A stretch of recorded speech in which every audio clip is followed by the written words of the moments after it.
sites of ritual sacrifice. Now there's a radical new theory, and it's one that may change our understanding of the Stone Age. It's all about sound. One of the most important things to people in the Neolithic would have been sound. They would have been far more aware of sounds in their environment. If they're hunting, the crack of a twig, the little snort of an animal would have been important in the past.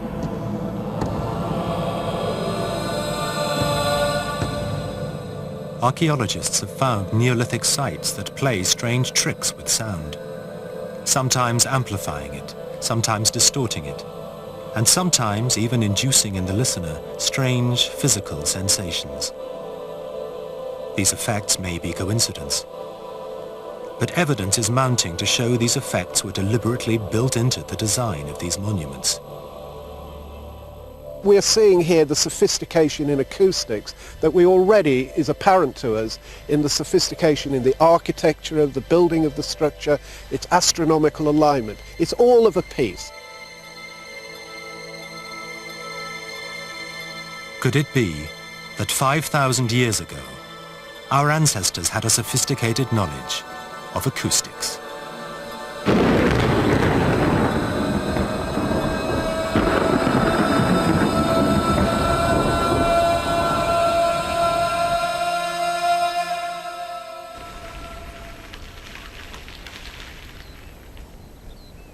The story started 7 years ago, when a young research student took a tourist trip to a Stone Age circle in northern Scotland.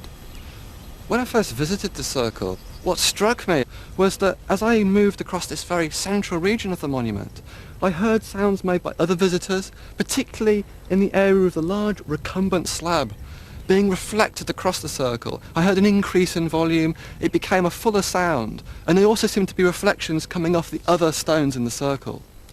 And then, as I continued moving across the site, I heard those sounds suddenly decrease. They dropped away. The sounds no longer behaved in that extraordinary way. And that really set me thinking, because I thought, well, if I'm finding these sounds extraordinary, how would people in prehistory have understood them, the people who used this site originally? For the moment, Watson's idea was just that, an idea. He needed help to measure the effects scientifically. When Aaron came to me, I was slightly bemused as to why somebody from archaeology was coming across to cybernetics. But I think within the university, cybernetics has a bit of a reputation for being the weirdos, the oddballs. And if there's any strange request, then it tends to get, sort of dumped on cybernetics. Initially, I was quite surprised to hear there was any acoustic effect at all. Like a great many stone circles, it consists of stones which are quite widely spaced. There's far more gap than there is stone, and so you'd expect maybe to get a little echo off of each stone, but nothing that you'd really be able to hear. And he was saying that these effects were quite striking, so I was quite intrigued to find out what was going on. Simply by clapping my hands, it's possible to hear sounds being reflected off the different stones, off the recumbent, and it becomes most animated when you're moving.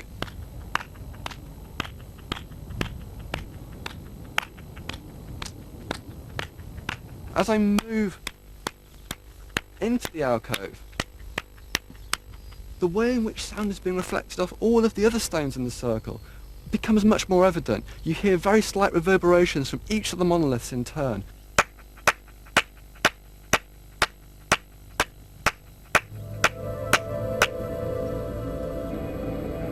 I suggested a set of equipment for him to take up there in order to test this so that we could measure it and find out at any particular frequency what the structure is actually doing to the sound. When he returned to Scotland, Watson placed one sound generator next to the recumbent or reclining stone, another generator in open ground, then compared results. In the stone circle, the recumbent stone amplified the sound dramatically. This is a plot of the movement of sound at Easter Alchorthes. On the left, we have measurements in an open field. The dark greys represent the higher intensities of sound and how our equipment measured its decay across the landscape. In almost complete contrast on the right are the measurements we took at Easter Alchorthes itself and this is the diameter of the circle here with the recumbent block at the top. And this is where we placed our sound source. And we can see an almost total difference as higher sound intensities are dramatically boosted out across the centre of the circle. There was really quite significant sort of change in sound thanks to the circle. This large recumbent stone pretty much blocked the sound from behind, but in front it was beaming it out into the stone circle. 20 feet from the recumbent stone, the sound was 3 times louder than in open ground. Watson and Keating claimed to have unearthed a sort of Stone Age loudspeaker.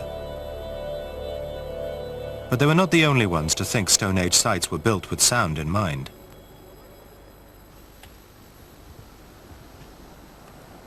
Unknown to them, at the same time an Anglo-American team had stumbled upon the idea too. This is Wayland's Smithy, a burial chamber in Berkshire dating from around 3000 BC.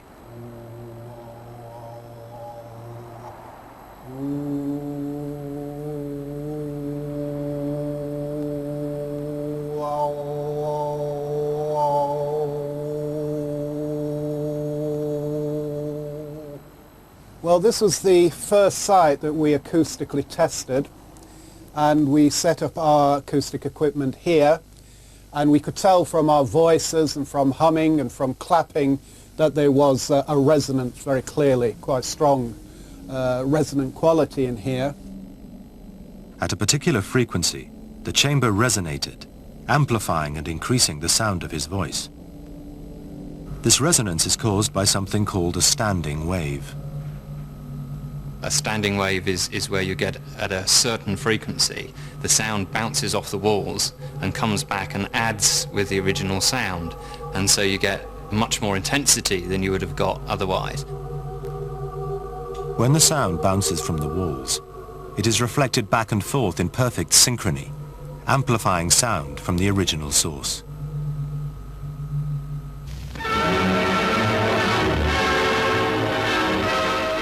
Standing waves exist not only in acoustic waves, but in all sorts of physical structures.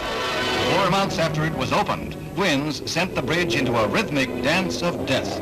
It literally shook itself to pieces. And there's a very famous case of the Tacona Narrows Bridge, where the wind blew down the valley, and at just the right wind speed, it excited the natural standing wave frequency of the bridge. Here it goes.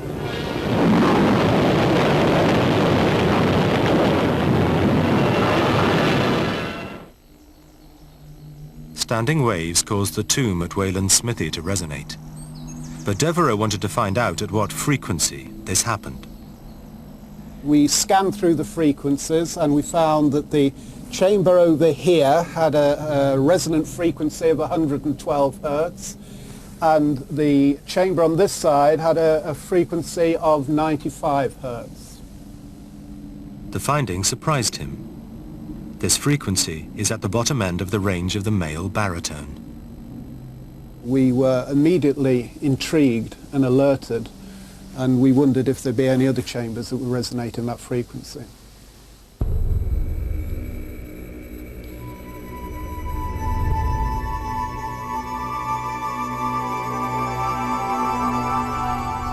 New Grange is the greatest passage grave of the Stone Age. A small burial chamber, 17 feet long and 20 feet high, set deep within a much larger structure, linked by a 60-foot tunnel or passage to the outside world. Standing near the River Boyne in Central Ireland, it's over 5,000 years old, older than the Great Pyramid of Egypt.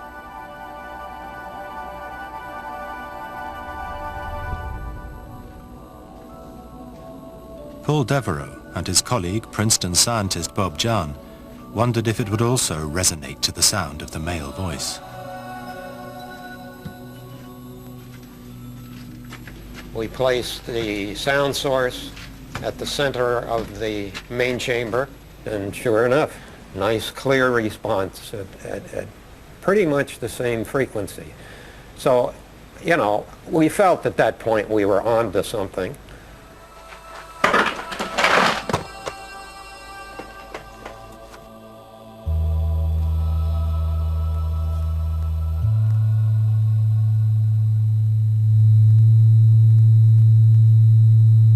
Grange resonated at 110 Hertz, within the same frequency band as Wayland's Smithy. But if this was more than luck, then they needed to examine other sites. They chose 4 other chambered buildings, each selected entirely at random, 2 in Ireland, 2 others in Cornwall. They were drastically different. Some of them were round, some of them were rectangular, some of them had ceilings, some of them didn't have ceilings. But when we repeated this experiment over and over again in these 6 cavities, the remarkable thing was that we found virtually the same resonant behavior. Could this common resonance have been deliberately built into these structures? For Professor Jahn, the answer was clear. It was almost as if this was somehow in their building guide to design these things, to construct these things, to have that common resonant frequency. This was not a trivial accomplishment, because with cavities that are that complex, the possibilities for standing wave patterns are so proliferate that to get the ones that all have the common frequency and yet are based in such a disparate geometrical set of configurations was really a remarkable achievement. It could have been chance. All buildings resonate at some frequency, and 6 sites are a very small sample. But Jahn had noticed something else. In many cases, we saw evidence that the cavities had actually been retrofit with baffle stones, some of the geometries altered slightly. They were tuning the cavity, as it were, by empirical placement of baffles and openings and changes in the geometry until they got it. The evidence was hard to dismiss. The structures had been constantly altered to get the acoustics right. Stonehenge was built around 2000 years BC, at least 1,000 years later than New Grange. So, if Neolithic builders really did know how to manipulate sound, might evidence be found here too? One of the things we noticed when we first came to Stonehenge was the difference between the inside surface and the outside surface of the stones. The inside surface here has been considerably worked, and it's actually smooth and it's a concave surface, and we can see that on these stones which are part of the outer circle. If we look at the outside surface of the stones, we can see that this is not being worked. It's still the natural, unfinished surface, and we can see it's irregular, it's convex. And the difference that this would cause acoustically is that this smooth concave surface would tend to reflect and focus the sound back into the centre of the ring, whereas the outside surface would have scattered the sound.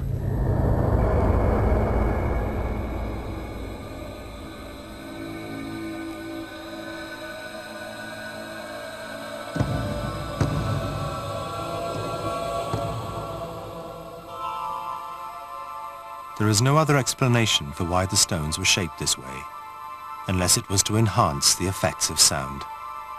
It's a very strong argument that says that they did this for acoustic reasons, and the reason for that is that we can actually see these stones sort of in profile, but you have to remember that that's because part of Stonehenge has fallen down, and when the outside circle was complete you would never have been able to see the stones edge on, and so this wasn't really a visual effect. From the centre of the circle you can't see that inside surface is concave.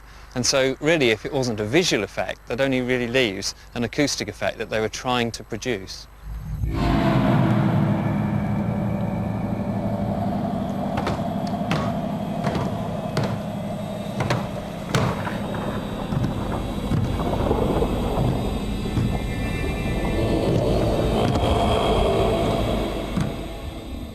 If Stone Age people were trying to produce an acoustic effect, the question is, why? Perhaps an answer lay in passage graves like New Grange. Until now, Archaeologists had thought of these graves simply as resting places for the dead. It was clearly related to the human voice interior. Yeah, these places are supposed to be places for the silent dead. So the immediate implication of the finding was that there had to have been ritual going on here as well. So suddenly it was almost as if we were hearing the voices from the Stone Age.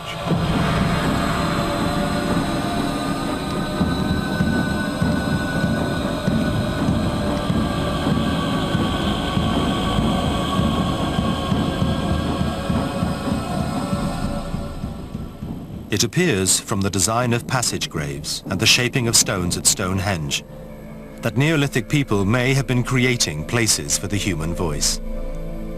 Now, new findings from France suggest knowledge of sound might be many thousands of years older still.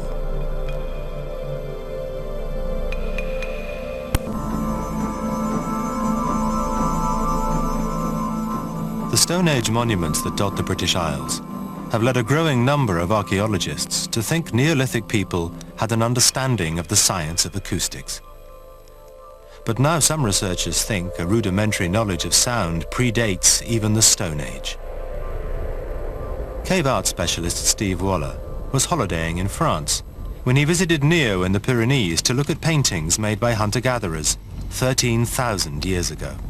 I decided that it would be interesting to visit some of these prehistoric caves. And at the entrance of one of them, I was standing there thinking, if I was a caveman, why would I come here? Why would I go deep in the caves to draw those paintings? And I shouted to my wife, "Hey, Pat!" And my voice came back out of the cave, "Hey, Pat!" And it almost knocked me over because I realized they didn't know that echoes are simply sound waves propagating and reflecting back. They thought that echoes were due to spirits.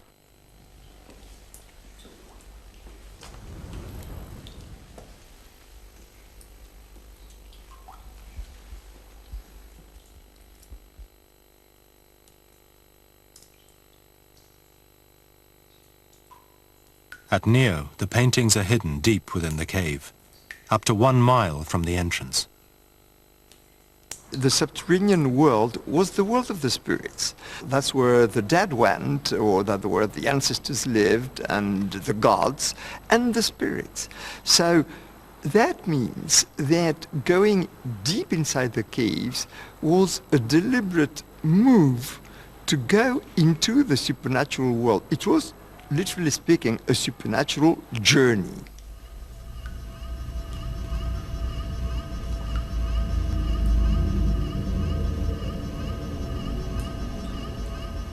Steve Waller wanted to know, could sound explain why these people journeyed so far into the caves?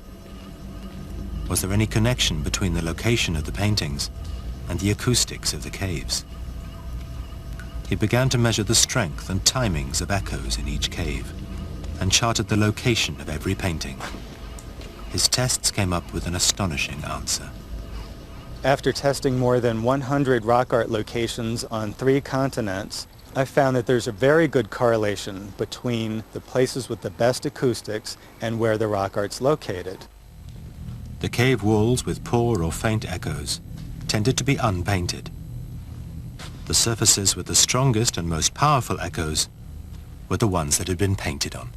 The prehistoric artists were specifically seeking out locations that had the best acoustics and choosing those places to make the art. If Waller is right, then it was clearly important for the artists of Neo to locate their paintings in the best place for sound. But that doesn't explain why they did it. One theory suggests a clue can be found in how some of the paintings were made. A number of the black images that we see weren't painted on with a brush. They were blown on through long bones of animals. Archaeologists have found long bones with pigment inside them.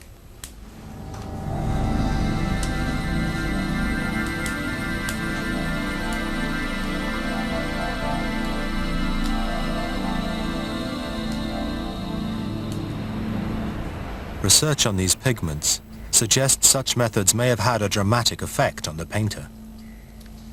When artists were coming into contact with that pigment, which was made up of manganese oxide, they would have experienced manganese poisoning. Scientists know that one of the symptoms of manganese poisoning is hallucination. While making these images, while blowing the pigment onto the wall to make some of these images, these people would have been entering an altered state of consciousness.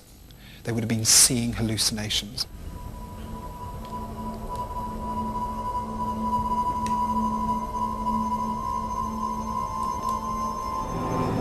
Thomas Dowson believes these hallucinations would be interpreted as journeys into the spirit world, and in this state, sound would have played a vital part. We know when people are going into an altered state of consciousness, they hallucinate on all 5 senses. So certainly sound would have been a part of their experiences in the spirit world. The cave would be a place where art, worship, visions of the spirit world and sound combined to provide a religious experience. If you look at just the physical space that we're in, it is quite possible that you can have a number of people involved in some sort of ritual in front of this panel. The way in which one's voice reverberates around this chamber today, almost certainly sounds would have been made by that group of people, and it would have been part of that ritual.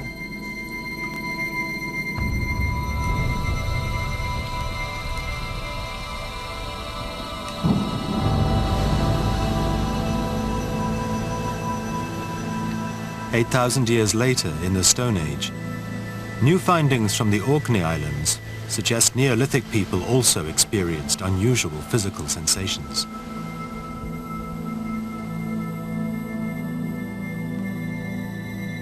Orkney may be remote from the centres of population in modern Britain, but in the Neolithic there seems to have been a major centre of possibly population and certainly a very influential area. No evidence of manganese poisoning has been found in Orkney.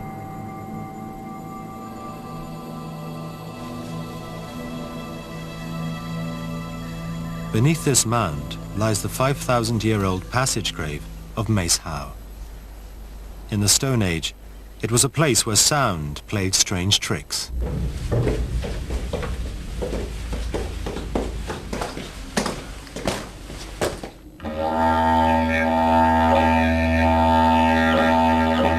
An example that we ourselves have personally experienced with my friend Simon O'Dwyer, he played a Bronze Age horn in the chamber, and 4 of us in there all felt the same sensation, which was an intensification of the sound plus a vibration coming up through the floor of the structure, through our limbs and into our guts basically, so that you felt an excitement of your whole body without any kind of change in the sound that you could pick up on a tape recorder or anything.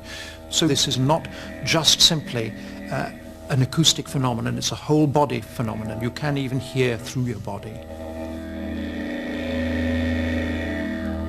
As at New Grange in Ireland, archaeologists now believe that here Stone Age people buried their dead and took part in religious rituals.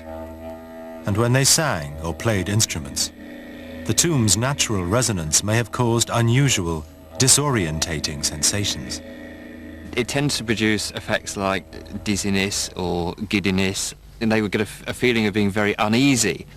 You feel this very strange effect. You feel nauseous or you feel like you're going to fall over, and you've no idea. What do you think's going on? David Keating wanted to find out why the resonance of Maes Howe caused these effects. The design of the tomb gave him an idea. I could see that there was a large chamber, and leading onto the chamber was this long, narrow passage. And immediately I looked at it and I thought, well, that looks like a Helmholtz resonator. And of course, Aaron's like, what's a Helmholtz resonator?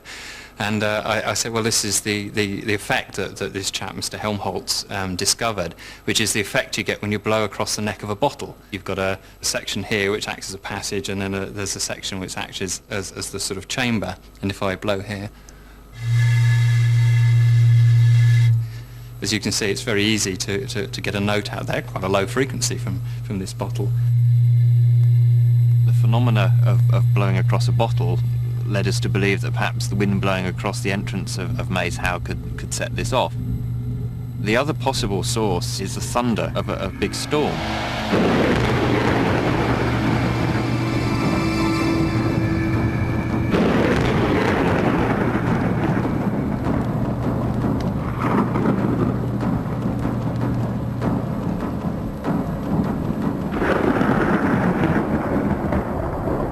Like a gigantic bottle, storms blowing across the entrance might have activated Helmholtz resonance. But that didn't explain why people inside were suffering from dizziness or feelings of unease. The answer lay in the low level of sound at which Helmholtz resonance was activated. We came out with a frequency of 2 hertz. Now that's well below the limit of audibility. You know, the lowest frequency that humans can hear is about 20 hertz. And so it's infrasound. This man is being subjected to a special sort of sound, infrasound. And as the level of infrasound increases, his reaction time slows considerably. Infrasound cannot be heard, but its effects can be felt. Different parts of the body resonate at different frequencies. You find that just below 20 hertz, just at the edge of audibility, things like your eyeballs will vibrate, so you start to get blurred vision. In the 1960s, scientists began to realize how dangerous infrasound was to the driver. The accidents that do occur are quite often due to single cars for no apparent reason crossing the central reservation. If you come a bit lower down, you find that your stomach vibrates, and so obviously you're going to make someone feel pretty unwell because you're shaking their stomach around.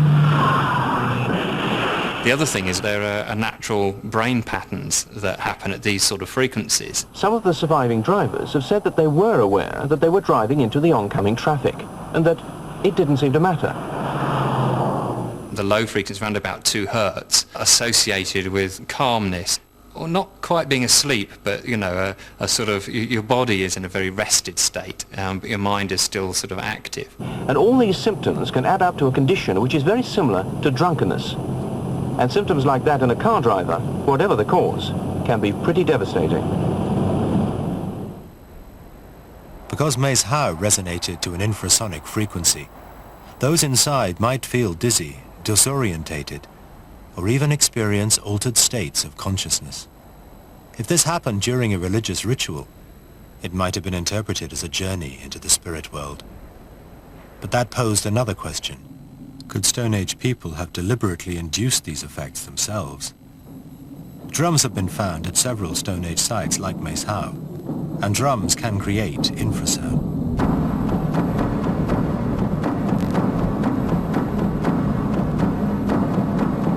People within Maze Howe would hear the drum beat, the dum, dum, dum, but they'd be completely unaware that there was a very, very loud infrasonic frequency there. It could be a very high level of sound, and they'd be totally unaware that it was even there.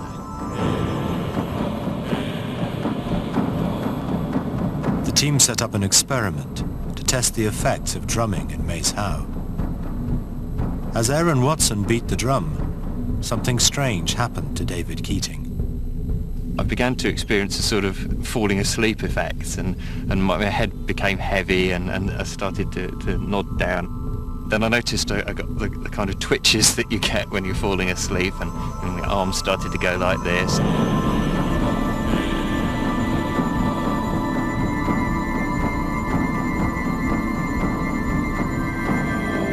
I realised that what was odd was I was kind of consciously experiencing all of these effects. My body had sort of just relaxed, and yet I was still very much with it. I'd experienced this bizarre situation where my body seemed to have fallen asleep whilst my brain stayed wide awake. It seems likely that some Stone Age people were using sound in complex ways. But who were these people? And what were they using it for?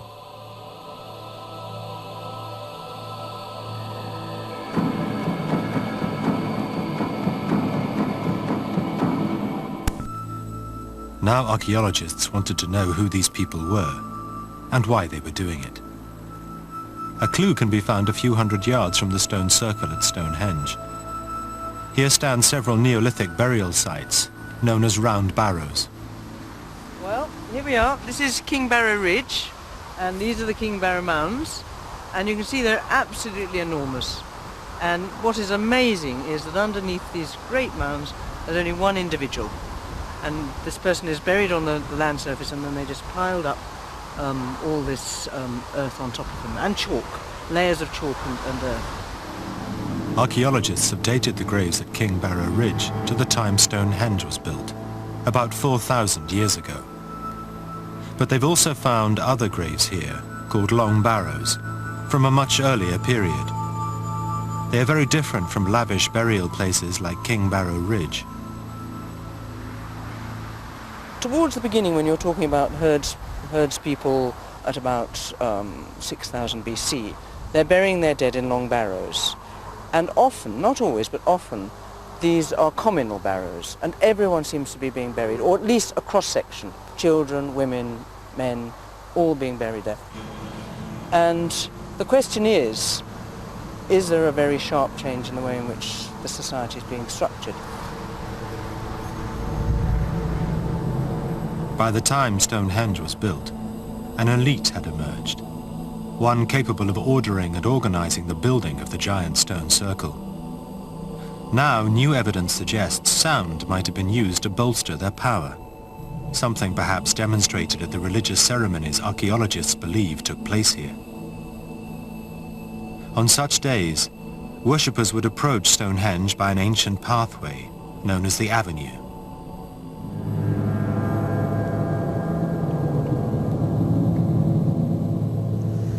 A really interesting aspect of the avenue is that its alignment actually follows the axes of the midsummer rising sun from the centre of the monument out into the landscape. And in the opposite direction, it's also the midwinter sunset. So people moving along the avenue and into the stone circle would have actually been following this cosmic axis, linking together two important days of the year. As we actually approach this enormous aperture, almost like a gateway giving access to the stone circle, suddenly then you would hear this noise coming from the centre that would have been largely distorted and blocked when you were standing outside the monument.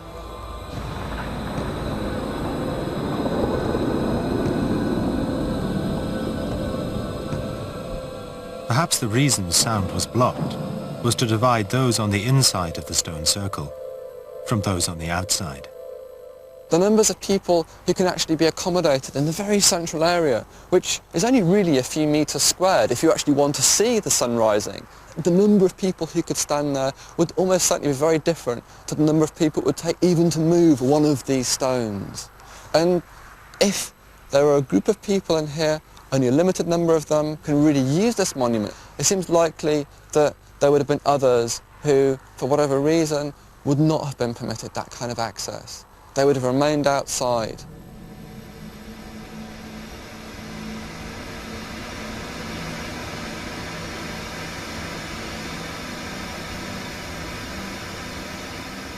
Watson and Keating wanted to find out how sound may have been used during these religious ceremonies. We set up the loudspeaker and the pink noise generator at the position of the altar stone, which is close to the centre of the sort of activities that would have happened at Stonehenge.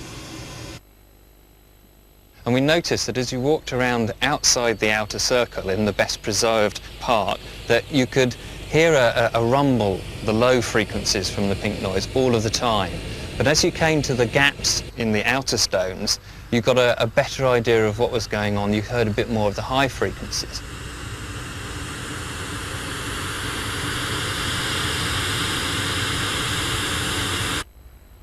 But on the sides of Stonehenge, the large trilithons tend to block the view, both visually and acoustically. And so there were just these little snippets of sound. You could just hear it sort of shh, come through.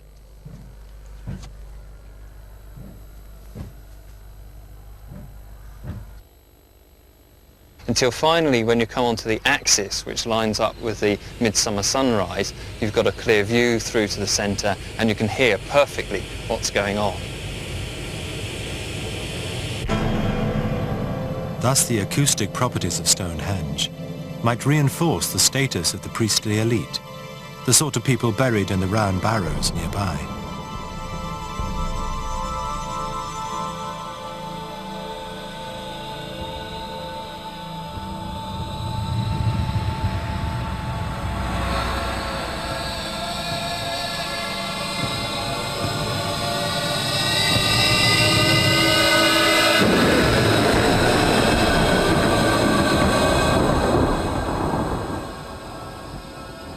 Stonehenge was not the only place where sound might have been used in such a way. A discovery at the passage grave at Maes Howe suggests sound might also have been used to control people. We found that at certain frequencies the sound would suddenly become much fuller. It was as though instead of coming from the loudspeaker, it was coming from the whole chamber. And having found these frequencies, we then moved around the chamber of Maes Howe, and we found that not only was it loud, very uncomfortably loud in some places, but it was virtually silent in other places. They had found standing waves, like John and Devereux discovered at New Grange. But standing waves not only amplify sound. As they bounce between the walls, they can also cancel each other out, so that in some parts of the room, no sound can be heard at all.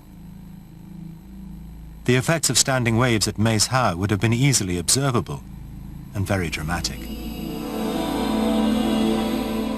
As you move towards the antechambers, these are the little chambers off of the main chamber, the sound was getting louder.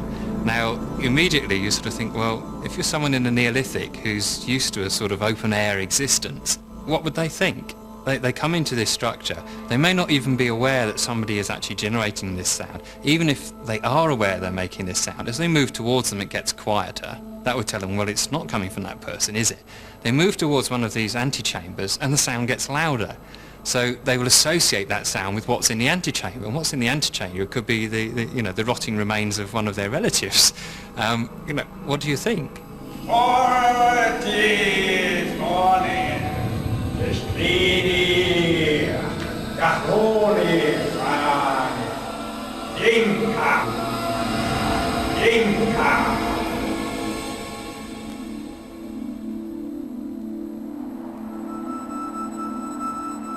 If the priests were exploiting sound in this way, then it might solve another mystery. Although New Grange, Maes Howe and Stonehenge are hundreds of miles apart, they all show similar acoustic properties. Was it possible their priests were somehow in touch with each other? A clue can be found in these Stone Age axe heads. I think the most important thing about the axes is that they're usually found a long way from their geological sources. And very often they've moved into areas that have got perfectly good raw materials for making stone tools, and yet they're preferred. For example, the axes from the Central Lake District are very common on the Yorkshire Wolds, where there's a good flint supply.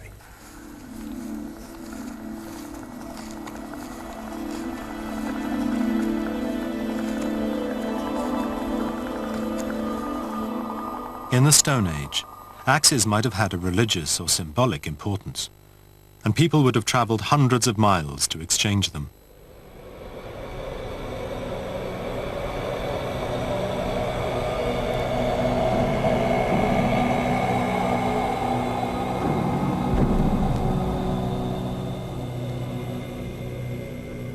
And if goods could travel such distances, then so could ideas about sound.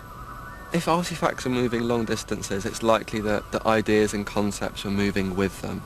Some of the ideas that underlay structures like Maes Howe were being transmitted, carried across very large distances, across the sea to Ireland and across the mainland of the British Isles. In Stone Age Britain, a priestly elite may have used sound to strengthen their influence. Today, new information from Ireland suggests just how far this use of sound could actually go.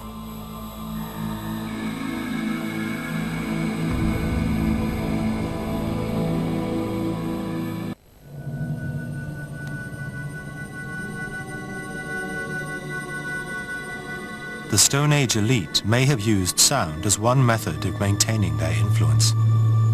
At New Grange in Ireland, Archaeologists think the priests may have combined sound and light in a spectacular display of their power. Once we had our sound generator working in the center of the chamber, obviously you've got sound waves radiating off in all directions, and one of those directions is back down the entrance passageway. New Grange was built so that it perfectly aligns with the winter solstice. Shortly after sunrise on the shortest day of the year, the sun's rays flood along the passage into the tomb, the only day this happens. Archaeologists believe such an event may have been marked with a ceremony held inside New Grange. There is a closing stone on the passageway, maybe at the winter solstice. This was moved back, and the priests carrying out their activities, their rituals in the chamber. We can imagine for the general population, the ordinary people perhaps gathered in a great assembly outside the entrance to New Grange, there would be this great, deep, resonant sound coming out of the black entrance of the passageway, which would have an enormous impact on these people, like the gods, the ancestors, were actually speaking.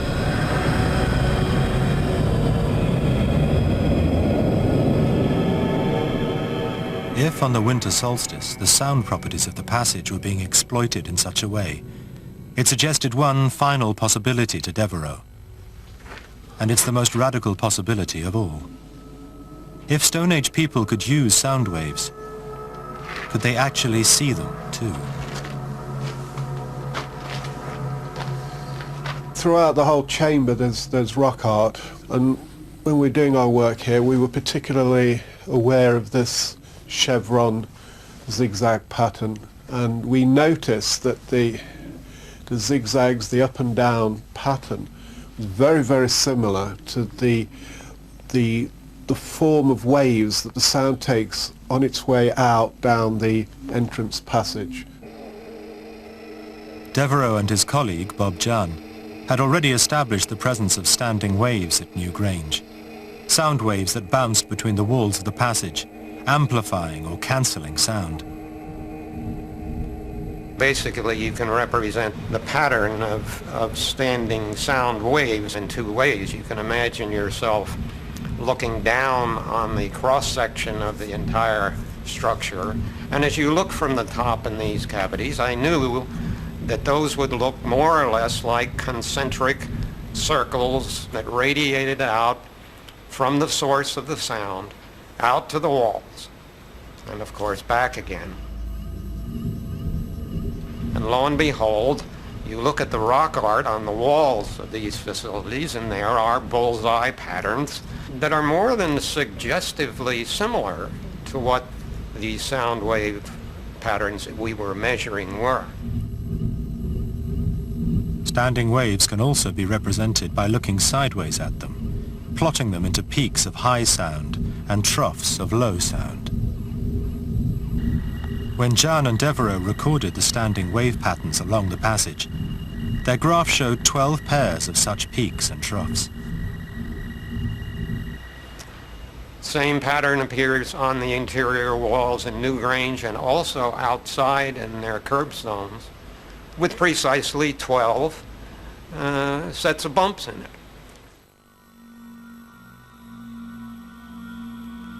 Was this just a coincidence? Or was there some way in which the builders of New Grange had actually seen sound waves? There was a clue. Archaeologists think that a ceremony would have been held inside New Grange on the day of the winter solstice. If we assume that there was a ritual going on inside the chamber, people were singing and chanting and carrying out their activities in there, it's quite feasible that they would have incense smoke, fumes of various kinds. And the sunbeam would shine through this, it would cut through this like a laser. And it's feasible, it's possible that the sound being produced in the ritual would become, the sound waves coming from it would become visible in the smoke. Singing might cause the chamber to reverberate, creating standing waves of sound. These sound waves would cause incense and dust to rise, filling the tomb with a thick cloud. The sound waves would organize this cloud into areas of high and low density. when sunlight entered the passage? Might it have illuminated these different areas, making the standing waves visible to the naked eye? Scientists at Princeton University have built a device to illustrate how this may have worked. We have a cylindrical plastic pipe. We have put some very fine powder in it, which is now lying on the bottom. We turn on the sound generator. We sweep the frequency until we find the resonance, which we will identify audibly. And at that point, we will increase the intensity of the sound to the point that it actually will levitate the dust particles off of the floor of the channel, and they will accumulate in alternating places of high density and low density, and those patterns of high and low density are a visualization of where the standing waves are in this pipe.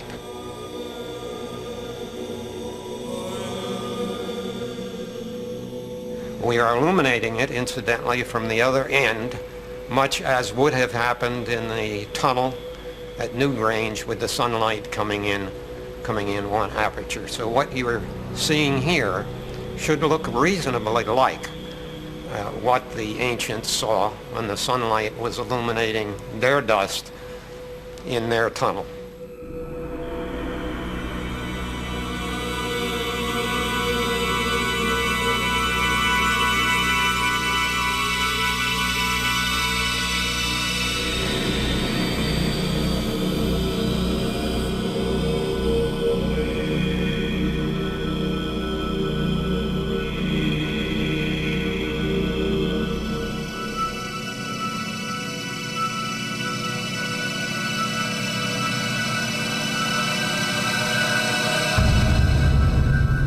The science of acoustics has opened up new ways of looking at the Stone Age. Neolithic people built stone circles that amplified sound. They may have altered the structure of their tombs until they resonated to the human voice, and at Stonehenge even shaped the stones until they had the best acoustics for their religious ceremonies. Our ancestors may even have been able to see sound waves. Hundreds of years before the Great Pyramid in Egypt was built, it seems early Britons were designing their monuments with a sophisticated knowledge of sound. More Secrets of the Dead next Monday at the same time, 9 o'clock. Details coming up. The book Stone Age Soundtracks is out now, priced $12.99. To order a copy, please call 0870 1234 344 or click on to channel4.com/shop. Next tonight, Bob Hoskins and Helen Mirren star in our British Gangster season presentation. Our Monday night film is The Long Good Friday.